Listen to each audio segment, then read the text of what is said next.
Coronavirus. Usap-usapan sa China ang pinagmulan, pero hindi matukoy kung paano nagsimula at kailan. Virus na kinakatakutan, walang ligtas kapag ikaw ay mahawaan. Virus na nakakamatay, natatransmit sa mga bagay.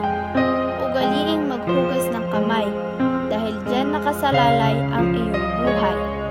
Ang pagkalat ay walang makakahadlang, kalat na sa sanlibutan. Mga kaso nito ay patuloy na nagtataasan. Death rate ay nadadagdagan. Dahil sa virus na ito, lahat ay naapektuhan. Mga biyahe ay naban.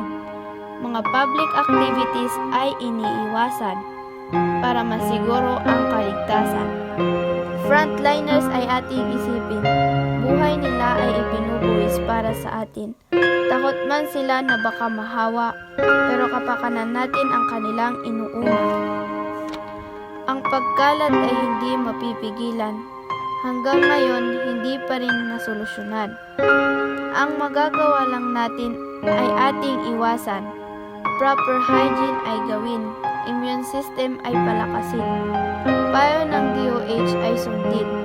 Huwag tayong magpanik at manatiling kalma. Huwag lang sa pamahalaan iasa. Malalampasan ito kung lahat tayo makiisa.